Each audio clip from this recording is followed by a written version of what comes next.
In this video, we're going to be talking about Angular, current version 5 point something. If it's 6 or 7 in the near future, most of this stuff is backwards compatible. You don't have to worry about any of that. But we're going to be talking about Angular, what it is, what it does, and then we're also going to be introducing you to the important parts of it. So what is Angular, right? Well, Angular is one of basically two main JavaScript front-end frameworks. There's React and there's Angular. Angular referring to Angular 2 and above, right? Angular JS is typically Angular 1. Anyhow, there's also Vue, which is another up-and-coming JavaScript library framework. There's a bunch of JavaScript frameworks, but there's really two main ones that are dominating the market at this point in time, and that's Angular and React. We're going to be talking about Angular 5 currently, the current iteration, oftentimes just referred to as Angular. So why use Angular? Well, same reason you use any framework. You want to Angular, a framework is supposed to, in theory, allow you to write cleaner code that is more efficient at sometimes has better security, and also already has some resources there to make your life a little bit easier, as well as make your code more readable. So framework will also gives us a lot of ability to manipulate the DOM, which is something in vanilla JavaScript it's a little bit harder than it needs to be. And so that's really why front-end frameworks exist, so that we can create code that is easy to read, that has enhanced functionality, that it involves quicker development, that may allow us additional features, as well as security and authentication. And Angular is pretty good at all that. So what are we going to be covering? Well, we're going to be covering Angular's major parts. Angular, any framework, is massive in scope, and I just got done taking a 25-hour Angular course not too long ago, and we're gonna cover in this 1 hour or so all the major parts that you absolutely have to know, and that's going to be components. Those are our reusable parts. Those are our reusable classes. We're going to be covering modules. This is where we essentially create a list of all the parts that we want to use and inject it into things. We're going to be covering services. How do we do AJAX calls, and how do we share functions between multiple components, between our reusable parts? That's what services are for. And then we're going to be talking about pipes. How do we format and display data in the UI without actually augmenting the data? And that's what pipes are for, and they're very helpful. I found myself really creating pipes left and right now. I absolutely love them. And we're going to be talking about routing, how to I need to edit this, but this is not, that little bullet point is incorrect. So how to actually showcase certain things in a route. So we want to, when our route changes, Angular and all these frameworks are called single page applications. You never actually load the page, but you do have, routes where, if my route is this, please display this component, please display this view, please display this item to showcase. And so we're going to show you how to do that in routing. Let's go ahead and dive right in.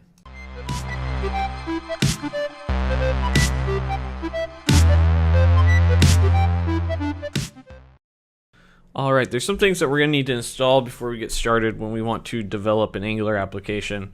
One thing is you're going to have text editor. The one that I'll be using for this video, and the one that I recommend, just because I'm a big fan of it, is Visual Studio Code. If you go to code.visualstudio.com, download it, install it, you'll be good to go.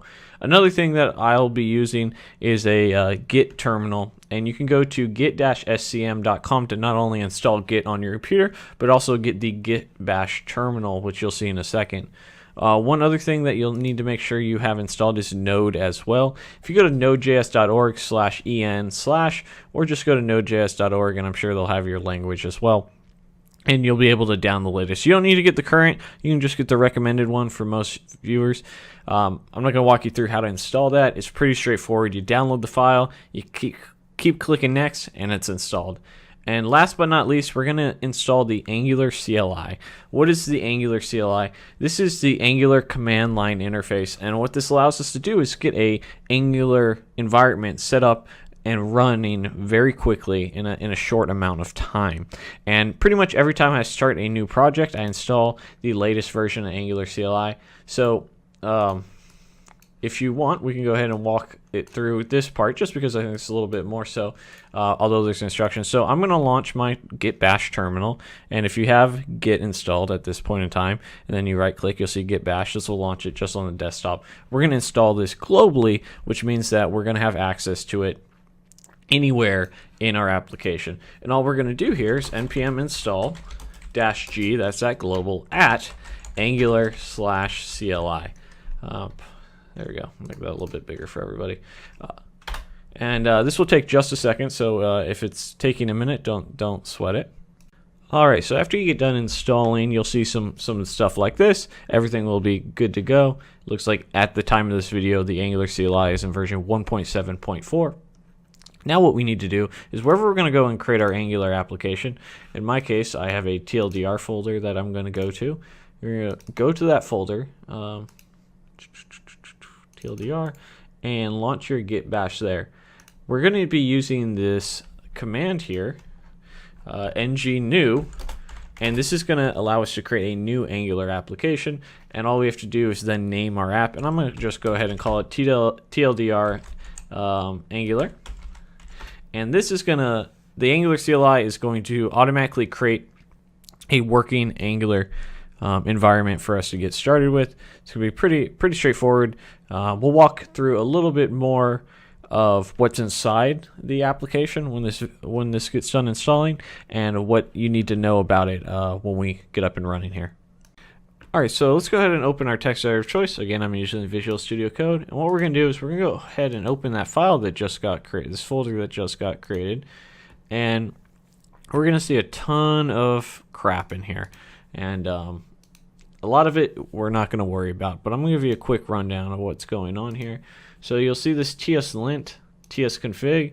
This is going to be to give us some styling suggestions, as well as Angular is written in TypeScript. We're not going to talk too much about TypeScript in this application. I'll have a separate TLDR video I'll be doing on TypeScript, and then we have our README file for some information about how to run our application, and then we have our Angular CLI.json. This is some of the setup here, so if you need to import a global style sheet or anything like that, you can do that here. If you need to import a global scripts tag, you can do that here as well. You can see the name of our application as well. And then these are our node modules, all the installs that come along with Angular, and some end-to-end testing. So couple more things. Let's see. So this is our global style sheet, the styles.css. So if we want to apply styles globally to our Angular application, we could do it here, and you don't need to worry about that. And then at index.html, you'll see we have this app root. This is our index.html is exactly what you would expect. We have a title here for our main homepage, and then our app root allows us to this is what's injecting at some point we have to inject our components into here, so that's what's going on here. Don't worry too much about that for the time being. And then assets, don't need to worry about that. Then app, okay. I could have spent a lot more time talking about this, but really all this sort of stuff isn't important. We have our package.json where this has our installs. At the time of this video, it's apparently installing 5.2.9 specifically of things in Angular, just for that, so you know, and our dependencies and all that sort of stuff. Let's go ahead and talk a little bit about a component and actually get this up and running so we could see what comes by default with the Angular CLI project. All right, so let's go ahead and launch the default Angular project, which we've made no changes to quite yet. You'll notice that I'm actually now in the folder, the root folder, TLDR Angular that we created. All we have to do here is put ng-serve, and what this is going to do is it's going to launch our development server. The Angular CLI creates a nice little project for us where by default, if we go to localhost 4200, we'll go here. We have a wonderful little environment. This is what it's going to look like by default when we get started with an Angular project. It has some links to the CLI documentation, the Angular blog, etc., etc., and then the Tours of Heroes example. Now, one thing to keep in mind is the development server is really great, so that if we made a change to our application like so, and we wanted to change welcome to app, for instance, to welcome, hello to app, and we saved it, the Angular CLI project that's set up automatically refreshes it so that we don't have to go and click refresh. Every time we save and make a change in our application, it's going to do that for us. All right, so what we're going to be doing for our application is we're going to be building a survey form, and then we're going to have some services connected to it, but that's going to cover everything that I want us to talk about. So before we move forward, let's actually gut out this HTML file. You'll see here that this is just the stuff that we already looked at. This isn't going to be helpful to us. We're going to go ahead and gut that out, but let's talk about how each one of these components, you'll see this component keyword. This basically lets us know what this is, right? And there's a definite file name convention that goes along with this. But this .html, that's going to be our view. The .css, that's of course going to be our style sheets. One thing to keep in mind with Angular style sheets, by default, if we have a CSS folder or a style sheet in our component level like this, it's actually going to only apply, even if we create a name, an ID, it's only going to apply it directly to the component here. It's the styles for this specific component. You'll notice this spec.ts file. We don't need to worry anything about this right now. All this is some Karma and Jasmine unit testing. I'll have a separate TLDR video going over specifically Karma and Jasmine and how to get going. If you're interested in testing specifically with Angular, I have my part 2 course. We write a ton of tests. We're building a cryptocurrency front-end application using a cryptocurrency API, and it dives deep into that if you're really interested in that. So then we have our app component and app module. We'll come back to app module in just a second, but this app component, now remember I told you this is how we build our reusable parts. You'll see that we're importing component from @Angular core. All we're doing here is importing this dependency. Alright, so let's talk about this decorator here and what this basically is, this @component. So you'll see that we have a selector, a template URL, and a style URL. When you're defining a component, there's 3 main pieces. The selector, remember in our index.html where we, where are you, index.html, where we have this app root? This is our selector. So the selector allows us to inject the other components into a template, into a view, and then use it and render it.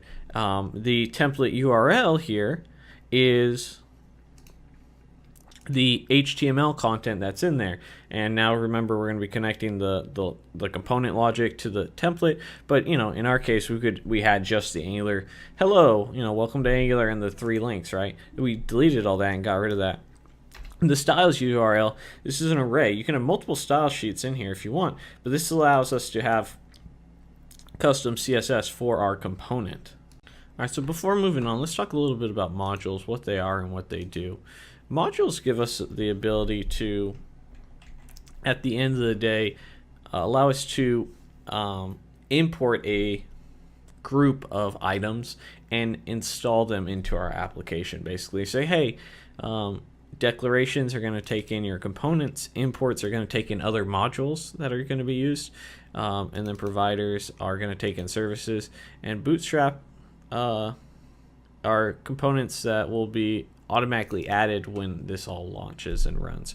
Don't really worry about these 3 main ones here are the ones you have to worry about for the extent of this video and just get up and running. So declarations, you add components, imports, you add modules, providers, you add services. We don't have any services yet, but modules at the end of the day really are just a way to add dependencies to your application, whether they're external or internal that you've created to your Angular application. The reason you might use modules is not only to organize your code better, but also to sometimes, as applications get more and more complex, you may only want to load a third of your code unless they get to a certain route in your code, and then you'll load the other 2/3, and so your application will run a little bit faster, things like that. So that's modules, and as we go and create components, we'll be jumping back in here to add some stuff. So let's get started by creating, in our first app component here, we're going to go ahead and create a heading and a title, and we'll get started creating our survey form.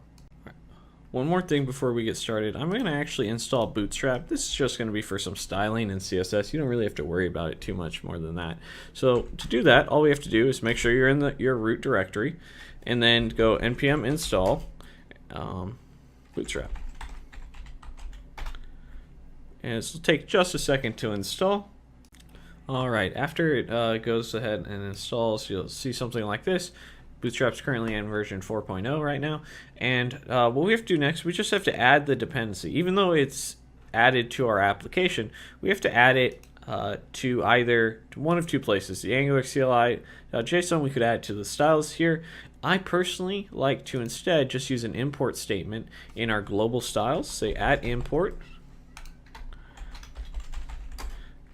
and then this tilde will essentially hit the root of the node modules, and then we'll say bootstrap /dist/css/bootstrap.min.css. This is going to give us access to Bootstrap to use as we're building out our components now. Alright, so our survey form is going to be about cryptocurrencies. Mainly because I already have some cryptocurrency APIs I'm familiar with. You don't have to know anything about cryptocurrencies for this tutorial. So what we're going to be doing here is we're just going to start off by creating a little container. This is just some Bootstrap, and if you're curious how I shorthanded this, built into Visual Studio Code basically has a Emmet plugin in the background, which allows us to type div and then classes, like so, with the dot or the hashtag for ID, and hit tab, and then it will allow us to, when we hit tab, it's going to create that for us. So we're going to go ahead and create this div container class. Then we're going to create a h1 here. We just put a crypto survey in it. Go ahead and save it. Alright, and then of course we need to restart our server, which we haven't done yet. So let's just go ahead and do ng serve real quick. That's going to launch as well. Alright, it's back up. Alright, rather than switching between screens and all that sort of stuff, I'm just going to put the screen in the bottom left corner, and every once in a while I might pull it in for major milestones of the video, like towards the end. You'll see here we have our crypto survey. It's H1. If we wanted to, we could add a class, text-center, just to center it, make it look a little nice. So, nothing crazy so far. Now, what we want to do here is we're going to have three parts, three inputs. Maybe a name, a drop down, like an input, a drop down, and then a comment. So 3 inputs. But I actually want to create a new component to do that. So, and then also include views. For the first, to start off, what we're going to do is we're just going to create the component. We're using the Angular CLI. Alright, so to get the Angular CLI to generate a component for you, all we have to do is ng generate component, and then the name of the component. In our case, we're going to call it crypto-form, and this will automatically create the component for us.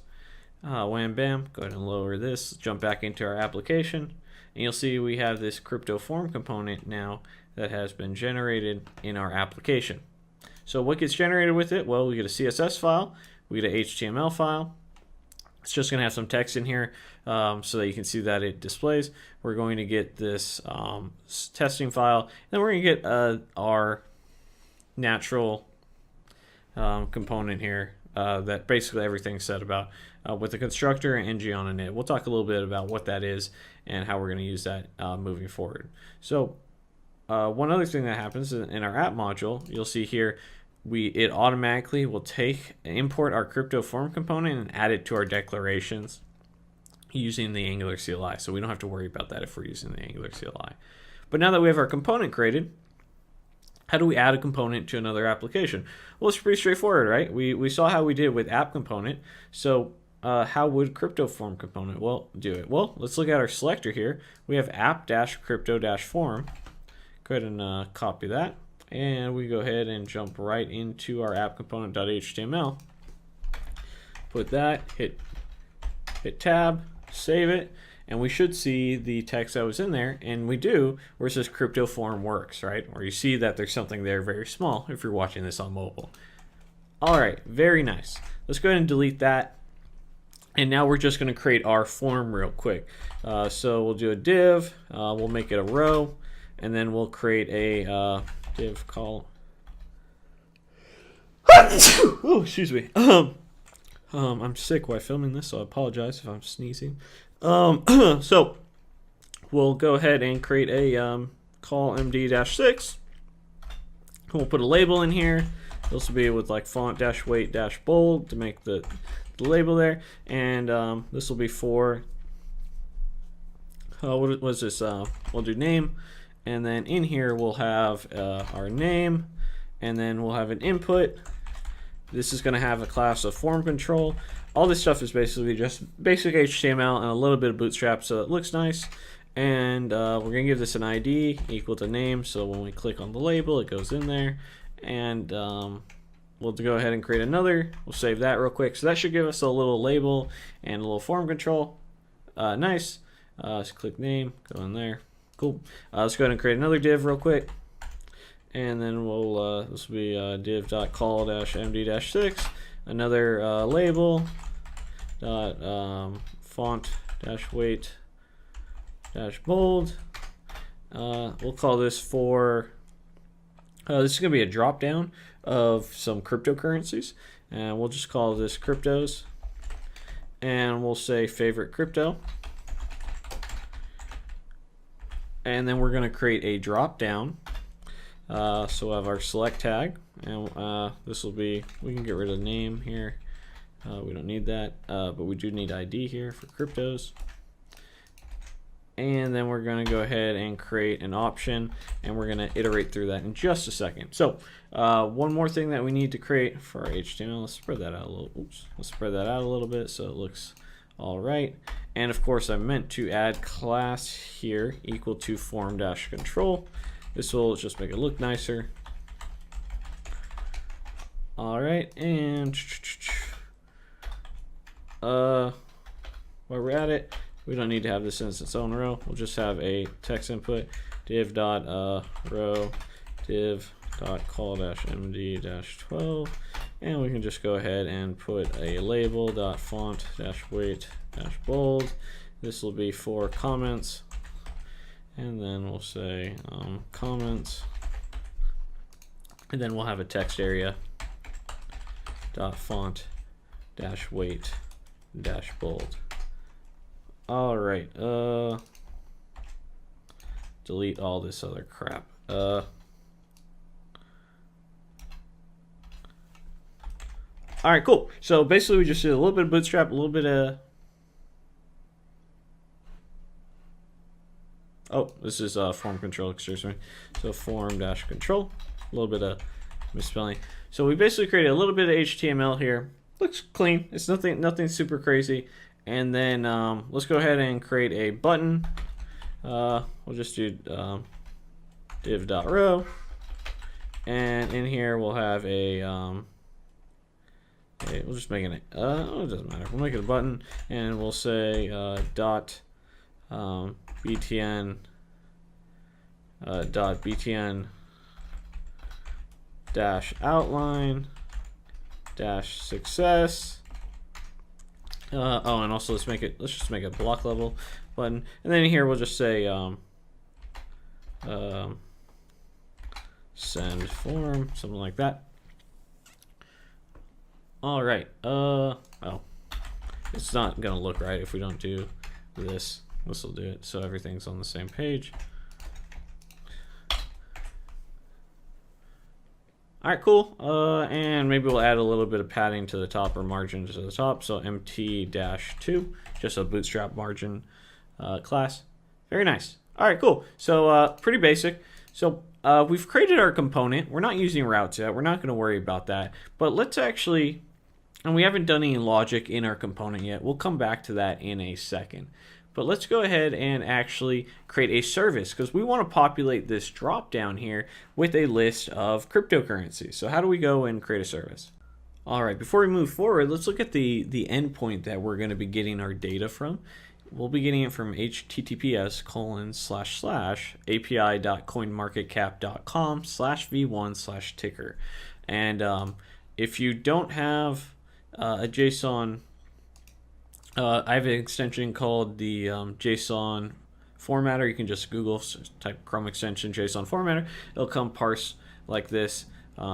And so I highly, this is just straight up text, but sometimes it'll come back as one long string, so you can't collapse it. I really like this plugin.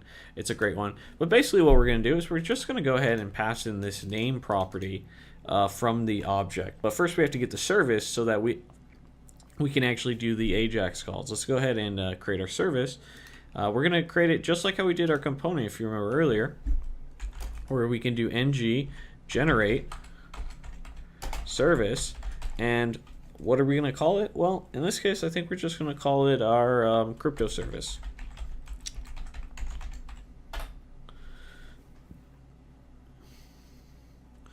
Wham bam, cool. So you'll see that we have created a crypto service. It added here. Now we're not going to be talking too much about good file structure and folder structures. There's just no time. But typically, I would have my own. I would have a every one of my components would have their own folder, and a service would have its own folder, model would have its own folder, pipes would have its own folder, so on and so forth. But for the sake of this video and time, we're just going to go ahead and not worry about that. So you'll notice that when we create a service, a couple things happen. One, it creates a test application here for us to test the service. We're not going to worry about that again. And then it creates our service. You'll notice here that we have this @injectable. This allows us to create a service at the end of the day. Similar how we have to pass in the metadata with the @component, the @injectable is for services that's going on here. And you'll also notice that now, oh, it didn't add it. I thought it was going to add it. So we have to add the crypto service in order for us to use it in other applications here. To the application. So we're going to import what did it end up being? Crypto service. If that isn't a bad name, I don't know what is. So let's go ahead and just drop off that last service real quick. Crypto service. I probably should have named it crypto service. So from, what are we going to name it? Right here. Just pass that in. Cool. So now that we have it imported, we have to add it to our ng model though. Importing it here without adding it to the ng model does nothing. Services get added to the providers. Now our applications will have access to our service. So how do we make an AJAX call from our service though? Because that's our end goal, right? That's what we're trying to accomplish. Okay, so as of Angular 5, the HTTP module slightly changed, and so we're going to import in our service the HTTP client, and that's going to be from @angular/common/HTTP. Now, one thing to be able to use this is we actually have to import the HTTP module in our app module here so that we have access to this, essentially.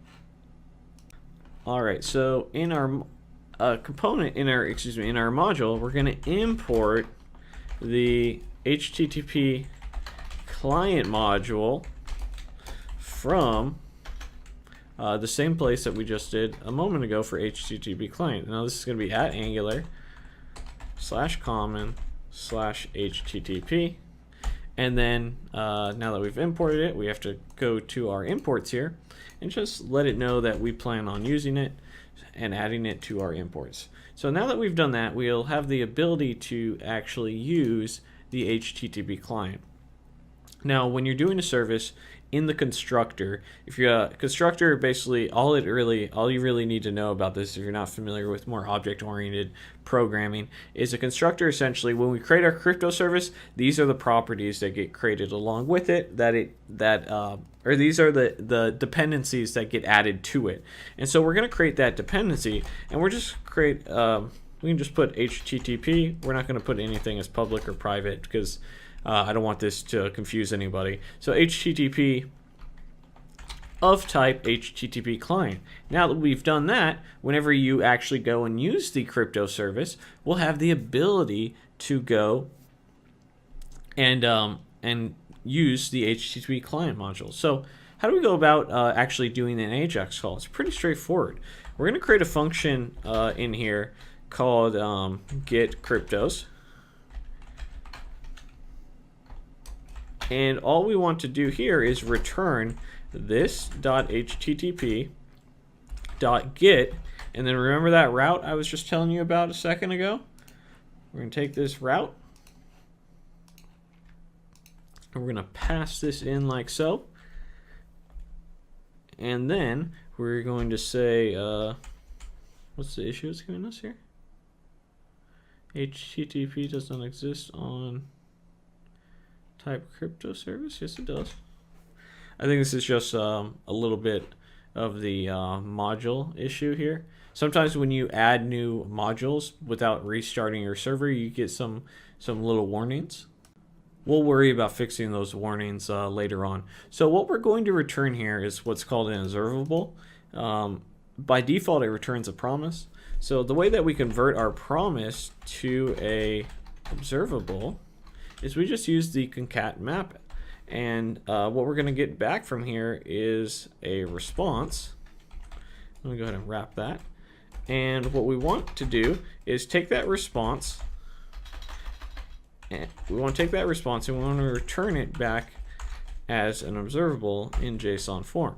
So now that we've done that, this will allow us, did I spell crypto wrong? C-R-Y, yes. Get cryptos, there we go.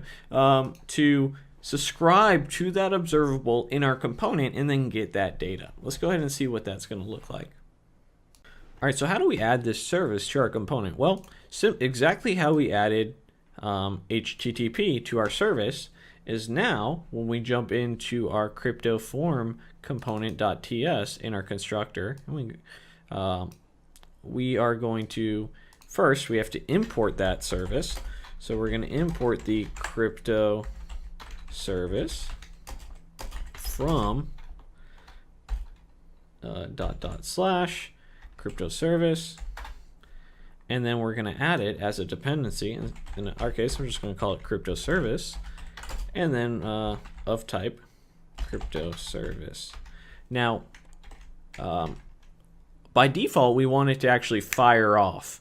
And that's what this ng on init is. Essentially, when the component loads, it will then fire off whatever code is within here. On init comes from @AngularCore, and you can just put implement on init as well as this function name ng on init to make sure that the code gets fired off.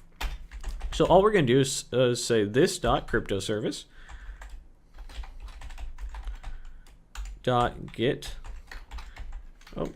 And of course, make sure you spell crypto service or your IntelliSense will not work. .get cryptos. What is going on here? No, I spelled it right. Okay, cool. .get cryptos. And then what we want to do is we want to subscribe to those cryptos. And this is going to pass back some data. And all we want to do here, for the time being, just make sure we set everything up. Just want to go ahead and console.log that data. Save it, and everything should work, although this is giving me an error. All right, so it looks like it's having some issues detecting our dependencies. What we're going to do is we're actually going to close our server, and then we're going to rebuild it. The reason for this is sometimes when you add new dependencies to modules, create new components, Angular sometimes doesn't know they exist, and I think that's what's happening here. So HTTP does not exist on crypto service. Okay, so my mistake here is we have to actually jump back in here and put this public property on apparently for dependencies. And this will allow us to essentially have access, to our crypto service within it. Otherwise, I think it's assuming it's private, or it's assuming that it's so I didn't want to do any public or private aspects of our application here, but it seems when we do dependency injection, we have to actually add that. And so let's jump back into crypto service and do the same thing. Public, in this case, really only means that, hey, other applications can use it. Even the user can call this if they want to. And so now we'll have access to our application and concat map. And I also made a little mistake here. Concat map, you don't have to do this in the application anymore. You used to have to in the old one, but what we'll have here is just this get call. Go clean up the code a little bit, no big deal. and then jump back into our crypto form component, which now you'll notice, and I'll go ahead and pull this down for this. You'll notice in the chat here, we get our 100 cryptos and we have access to the whole thing. That's because the reason for that concat map is when we made the change from Angular HTTP to Angular Common HTTP, they convert it from promise to observable for you. And so that's why we're doing it. And we no longer have to do that. So that's why that function doesn't exist. All right, the next thing that we're going to do is we have to actually store this data, right? It does no good for us to use it in our template if we can't store it and iterate through it. So what we're going to do is we're just going to create a variable here, and we're just going to call this crypto array. And what this is a property of our component. And crypto array is probably a really bad name, so let's instead call this top 100 cryptos. And we'll just initialize it here, and then in our data, instead of just console logging it, we'll say this dot top 100 cryptos is equal to the data. In a production level application, we would have some models and we'd be creating some classes and maybe an interface. We're not worried about that right now. We're just trying to get the basics down. So we create this property, and this top 100 cryptos, now that we have this, well, we can actually use it in our application. So let's jump into our crypto form component. And what we want, the whole reason we set that up was for this drop down to actually populate with values. And the way that we can iterate through an array is we can use this structural directive here called ng4, which will let us do that. And all we have to do is say, we'll say let crypto. Now that is our element that we're going to be iterating through of top 100 cryptos. That's our array. And then using string interpolation with these curly braces, we can just say crypto dot name. That dot name, of course, comes from the application that that we were looking at, and you'll see here we have our 100 cryptos in order of I believe market share. And while we're at it, let's just add an option here so that it's not going to select the very first value. But now we've set up our service with the Ajax call to do a get call. Everything's working well. Save that. And bam, so we have access to the top 100 cryptos. Very cool. But how do we actually store the data and pass data? And how do we do that? Well, we're going to use a something called ng model. So ng model allows us to create essentially place a two-way binding so that we can change a value in the controller in our component, and we can change values in our template or our view here. And so to do that, let's go ahead and jump into our form component, and we'll just define an object real quick. And we'll just call this crypto survey. And this is going to be equal to an object. And we're going to say name. And by default, we'll set it to an empty string. And again, you'd probably be doing this in class. And then we'll say favorite crypto. We'll set that to an empty string, and then we'll do comments, and we'll set that to an empty string. So we have another property like we have with our top 100 cryptos from earlier, but now we want to be able to target this directly and change the values. So how do we modify our HTML to do that? Well, on our input here, we can use a ng model and assign it, and what we're going to assign it to is essentially exactly that, which I forgot what the hell the name I just defined it was. Crypto survey. What an appropriate name. .name. So we're going to save that, and you see we get this big scary wall of text. Why did we get that? Well, one, because I first forgot to put name, but we should get, I believe we should get another wall of text. Okay, now we get a less scary but still scary wall of text. Can't bind to ng model since this is a known property of input. All that means is that we actually have to jump into our app module and we have to import the forms module, right? So they're assuming that you're doing some sort of form. If you're using ng model, you're probably working with forms, and they want you to go ahead and import the forms module and add it to your application. And that's going to be from @Angular /forms. Very cool. Take our forms module, throw it in there, save it, and that should solve our issue moving forward. And now we can go ahead and everything works. And you'll notice that if we wanted, for instance, to set name by default to Dylan, we could change it in our application. And you'll see it loads with Dylan. And if we were to change this, it would affect this as well. And one way that we'll show that is when we do our submission. So let's go ahead and delete that, and we'll just go and add ng models to the rest of the application, like so. So add it on the select, and I called that, what did I call that? Favorite crypto. And go ahead and copy that one more time, and then comments. I can remember comments. Where are you? Text area. All right, comments. Cool. So now we've added, we've now connected in both directions our application here. But where does this, we want this form to send us somewhere, right? Really what we want this to do is we want it to do we want it, when we click this, to have it call and send some data somewhere. In our case, we're not going to send it anywhere. We're just going to pretend like we are. But how would we do that? Well, we can add this click event here that then calls a function that's called send form and does some stuff. In our case, we're going to go ahead and create a function called send form, and all it's going to do is console.log top 100 cryptos. Cool. And we can see that just the two-way binding is working just fine. So now it's like that. We go ahead and put Dylan. Remember, everything's starting off empty. We'll do Bitcoin, and we'll do like, okay, then I don't know what to put. And then send form, and cool. When we send the form, oh, I didn't mean top 100 cryptos. I meant crypto survey, excuse me.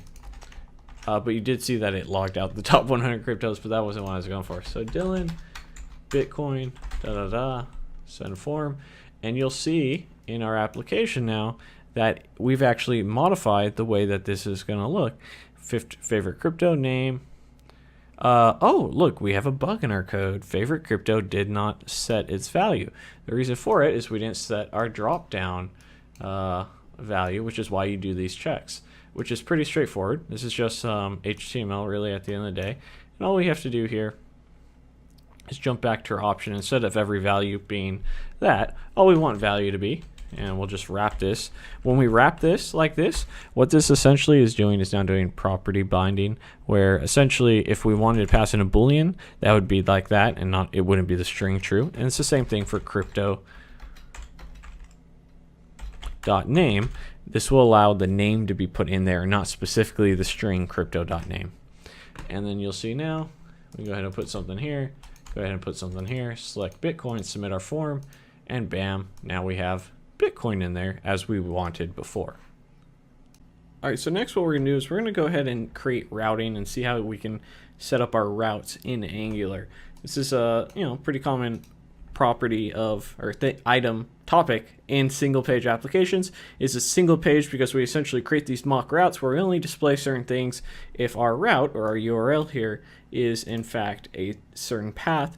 We're not actually reloading the page, we're just changing what's in our view. And so what's going to happen is from name, favorite crypto, comments, and send form, when we click this send form, we want it to then go and change the route. We're still going to have our crypto survey heading there because our router outlet, we're going to add this as our view that changes based on what our route is.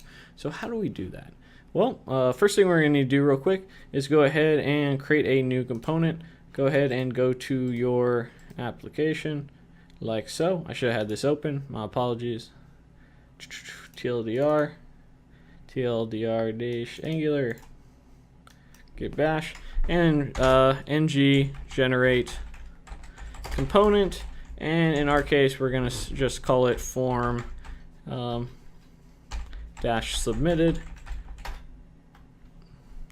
And that's going to generate a new component for our application. Cool. Here's our component. It has all the same stuff that we already talked about. We're not going to worry too much about that right now. Instead, what we're going to do is we're going to comment out this app crypto form, and you'll notice that it goes away, right? As we would expect, right? Because we don't have that anymore. So what do we want to do? Well, we need to do some setup. Well, if you haven't noticed by now, Angular works off a lot of different dependencies, and it has this setup. A lot of these ng modules allow us to set up and say what dependencies we're going to use and what part of the library we want to use. Well, we're going to want to import the router module so that we can actually use the routes at Angular/router, like so. All right, up next what we're going to do is we're going to go ahead and create some routes here. I'm just going to create a constant variable called routes, and we're going to set this equal to an array of objects. These are really just going to be our routes that we're going to apply in a second. So you'll see here we're going to have an object. There's going to be a path, which is a string. An empty string is going to be our default path, right? Our home page, if you will. And then we're going to have this component, which is going to take in what component we want in our router outlet, which is essentially a tag that says where we want to inject our view, where we want that to be. So in our case, we have our crypto form component we just defined. So we're going to say, look, when we're on the home page, define this there, and when we're on this other route, in our case, we're just going to call it submitted. We want the component to be our form submitted component. I apologize for the bad naming convention. I'm kind of making up this tutorial as we go along. But we can talk about clean code in a separate video and good naming conventions and things like that. So we have form submitted component. Now, the way that we add our routes and able to use it, well, as we all know, we have to add our module to imports, and then we're going to have this for root here, and if you see, then we're going to pass in our routes. So this for root essentially adds our application on the root level. All you have to really know is this is a setup to do routes. That's really all you have to know for what we're trying to get going, or for routes, not for routes. And so now that we've done that, the one last thing that we have to do is instead we just have to create our router-outlet tag and save it like so, and you'll notice that our app crypto form component is now here, and we can go ahead and delete this comment, right? Because we are on the index page, and if we go anywhere else, it's not going to know what that is, and we're going to get an error. There's a couple different ways that we can solve this. One, we could create a for component, but we don't need to worry about that right now. That's beyond the scope of this course. But remember, we created another route, which is just /submitted. And now you can see our form submitted works, our form submitted component is there, and we're dynamically changing the routes so that it goes and works accordingly. So how do we just link to this and pass? How do we create our routes to go and send to it? Well, it's just an anchor tag at the end of the day, really. So if we go to our crypto form component, we can go to right here, and we're not going to do anything with this send form component. We'll just create a router link on our crypto form template, and we'll just say router link, and what do we want it to equal?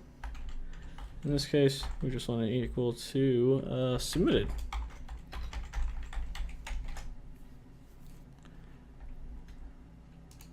And bam, it jumps between everything we want. And we can throw this router link on anything that can be clicked, essentially. Router link can also take in an array of values. So if you're going to have different values, now this would work exactly the same. Just something to keep in mind. So if we click send form, it's going to work the same. That way, if you have parameters or IDs, or you have multiple things, you can concatenate that. But it can take in a string, or it can take in an array. All right, while we're at it, let's just go into our form component and just add some text that makes sense. Something like, we'll just make this an H1, or we'll make this like an H3, and we'll add the text-center class, and we'll just put some something like thank you for your input, exclamation point. We're not going to really worry about too much of making this app look too good, but that's one thing that I can that we can do to get started. All right, so let's jump back into our crypto form component, and we're going to jump into the HTML. We're going to just, first off, we're going to display what a pipe is, one of the common pipes that you can use. And so a pipe, just as a reminder, is something that you are going to use to edit data, or to essentially filter how you see data and what it looks like. And a good example of that is the date pipe. So let's create a variable here. We'll just call it today's date, and we'll set this equal to a new date. Oops, new date. There we go.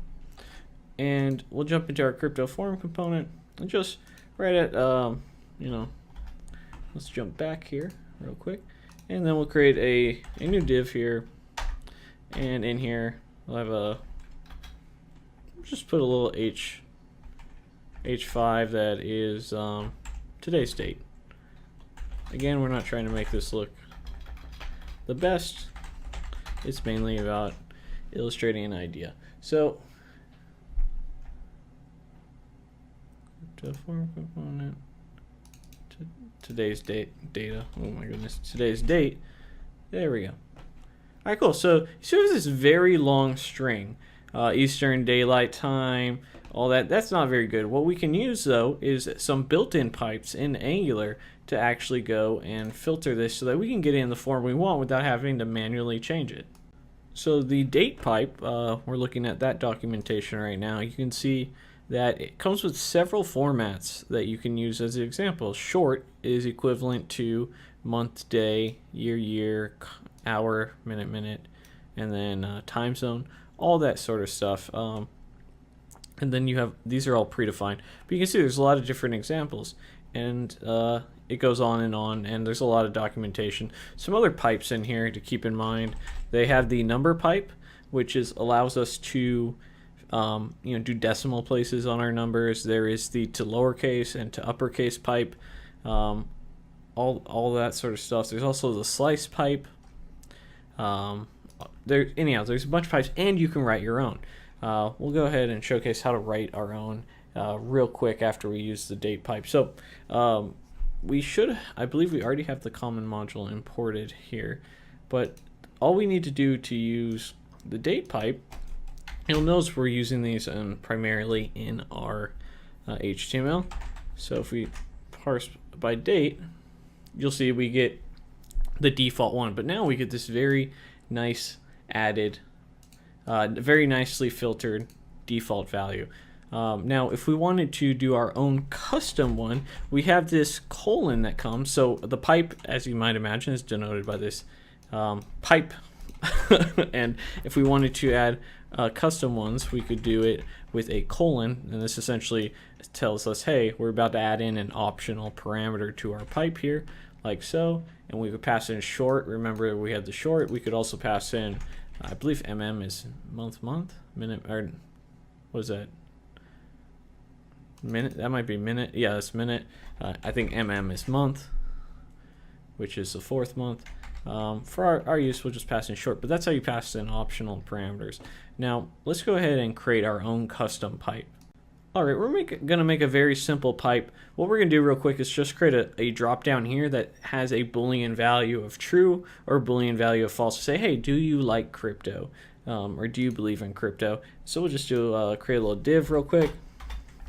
Make that a row, a little div.call-md-12, and a label.font-weight-bold, and we'll love crypto, something like that. And we'll just ask a question. It'll be true or false. Do you love crypto? And ideally, you probably wouldn't use a select tag for this, but we're going to select love crypto. And then in here we'll have option value true, and then we'll have true here for now, and then we'll also have option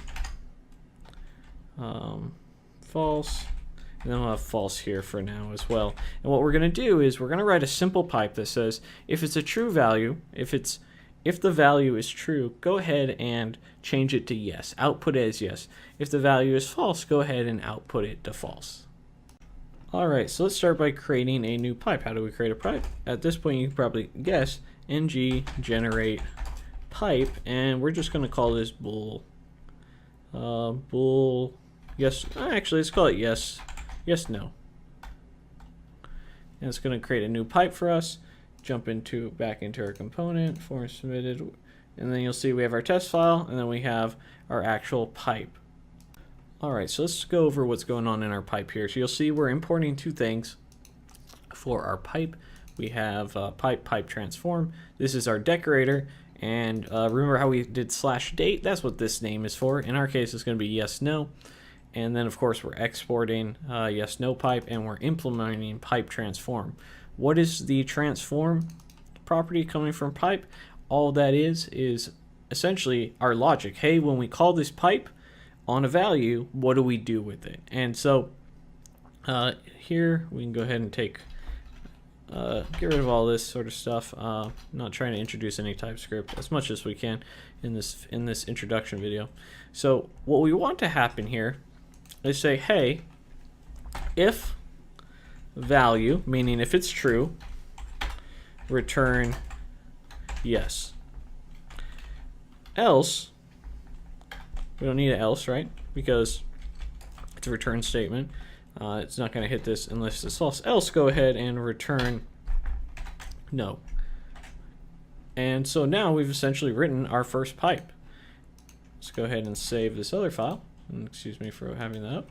And what we're going to need to do now is we're going to actually need to import that pipe in our modules so that we can use it elsewhere. Alright, and let's go ahead and fix our, we just have this very nasty little input here. And so let's go ahead and fix that by just adding this class form control, which is again is just a bootstrap class, form dash control, which will just make it a little bit more pretty. Cool. So what we need to do is jump into our app module and import that pipe. Oh look, it's already been imported for us. You'll notice that pipes go in declarations as well, just as components do. Let's go ahead and close some of this. And so what we can do here is we'll just do some string interpolation. We'll put the string true here, and then we'll pipe it with yes no, and then we'll do the same thing with false.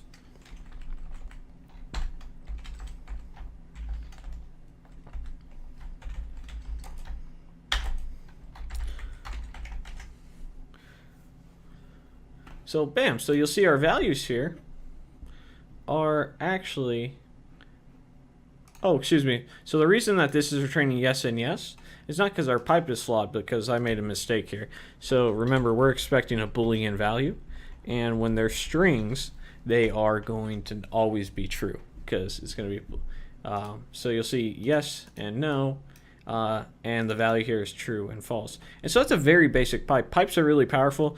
I use a pipe that I just call the keys pipe, which essentially, if I have an object, I don't know what the names and the keys are going to be, I'll do the keys and I can have access to all the values in it. And it's really dynamic in that way, something I use quite frequently. So when you're creating pipes and you're really how you want to think about pipes is when you're creating something that's going to affect how it gets rendered in the UI, you might want to think about using a pipe rather than writing some custom logic in the component, and that way you can reuse it in any other components as well. Alright, so I think we're going to stop there for this quick rundown of Angular. There's a lot of other things we can talk about in Angular. Animations, we could talk about sending data from one component to another, and from a parent to a child to a parent. We can talk about how to, inject services and other services. So we can talk about testing.